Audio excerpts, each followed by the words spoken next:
இன்னைக்கு இருக்கிற காலகட்டத்தில் இப்போ வந்து மியூசிக் டைரக்டர்ஸ் அப்படின்னு பார்க்கும்போது ஒரு இசைப்பியில் ஏஆர் ரகுமானோ இல்லது இசையமைப்பாளர் அனிருத் வந்து ஒரு மிகப்பெரிய பீக்ல இருக்காங்க. ஒரு புதிதாக ஒருத்தர் போய் கதையை கொண்டு போய், ஐயா என்கிட்ட ஒரு கதை இருக்கு, நீங்க மியூசிக் பண்ணா மட்டும் இந்த படம் வந்து நல்ல ரீச் ஆகும், நல்ல மார்க்கெட் ஆகும் அப்படின்னு சொன்னா அவங்க பண்ணி தருவாங்களா அப்படிங்கிறது என்னுடைய முதல் கேள்வி.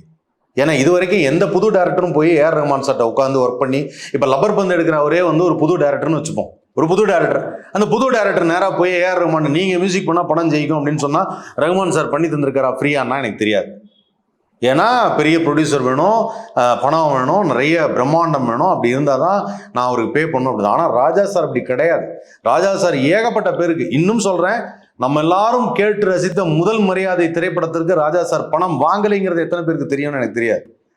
அந்த படத்துக்கு பாரதராஜா சார்கிட்டே வந்து இந்த படத்துக்கு எனக்கு பணம் வேணாம், இந்த படம் எடுத்து நீ ஓடுமோ ஓடாதான்னு எனக்கு தெரியாது, ஒருவேளை இல்லை நஷ்டமாயிட்டா எனக்கு வேண்டாம் அப்படின்னு சொல்லி ஒரு டைரியில் எழுதி வச்சுட்டு பணம் வாங்காமல் இருந்திருக்காரு. அப்படிப்பட்ட மனிதர் இன்னைக்கு காசுக்காக தான் இதெல்லாம் சொல்றாருங்கிறது அபத்தமான ஒரு விஷயம். ரெண்டாவது அவருடைய ஏஜுக்கு, அந்த ஏஜில் அவருக்கு இந்த காசெல்லாம் ஒன்றுமே இல்லை. அவர் போய் லண்டனில் போய் நீ சிம்பனி பண்ணுறாரு.